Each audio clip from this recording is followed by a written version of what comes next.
కేటీఆర్ గారి నాయకత్వం, కేటీఆర్ గారి నాయకత్వం. గౌరవించుకుందాం కేతనపల్లి కౌన్సిలర్లను.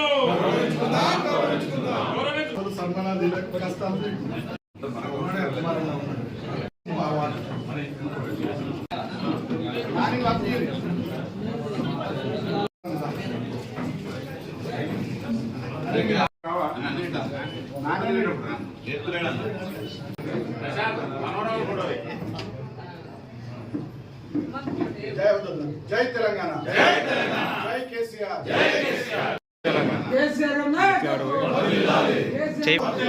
జై తెలంగాణ.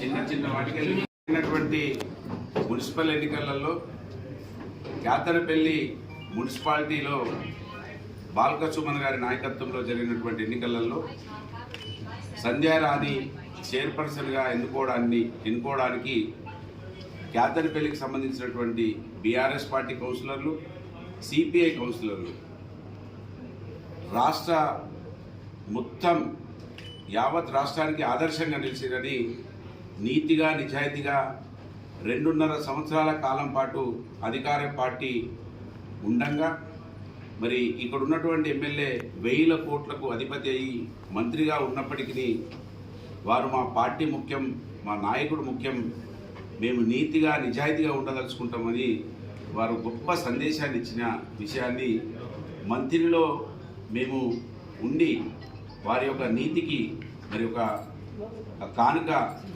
చిన్న సన్మానం చేయాలని ఇక్కడికి రావడం జరిగింది. మంత్రిలో మేము చూసినాం 8 నెలల కాలం ఉండి 8 నెలల కాలం మున్సిపల్ చైర్మన్గా ఉంటే ఆ 8 నెలల కాలాన్ని కూడా మరి అవిశ్వాసాని కోసం ఆ రోజు నీతిగా నిజాయితీగా పార్టీలో గెలిపించినటువంటి బీఆర్ఎస్ పార్టీ కౌన్సిలర్లు వెళ్ళిపోయి వెన్నుపోటు పొడిచినటువంటి విషయాన్ని మేము చూసినాం కనుక, అంటే 8 నెలల సమయంలోనే వాళ్ళు అవినీతికి పాల్పడ్డరు. వీళ్ళు 2.5 సంవత్సరాలు అధికార పార్టీ ఉంటుందని తెలిసి కూడా అక్కడికి వెళ్లకుండా నీతిగా ఉన్నందుకు ఒక చిన్న సన్మానాన్ని చేయాలని బీఆర్ఎస్ పార్టీ మంత్రి నుంచి మేమందరం వచ్చి ఇట్లా నాయకుడు ఈ విధంగా ఉండాలి, నాయకుడికి అండగా మరి కింద ఉన్నటువంటి నాయకులు ఉండాలని ఒక సందేశం ఇవ్వడానికి ఇక్కడ రావడం జరిగింది. మాకు సన్మానం చేసే అవకాశం ఇచ్చిన మిత్రులు మనందరి మాజీ ఎంపీ, ఇక్కడ మాజీ ఎమ్మెల్యే బాల్క సుమన్ గారికి, మాకు అవకాశం ఇచ్చినటువంటి చైర్పర్సన్ గారి సంధ్యారాణి గారి నాయకత్వంలో ఉన్న కౌన్సిలర్లందరికీ కూడా హృదయపూర్వకంగా ధన్యవాదాలు, శుభాకాంక్షలు.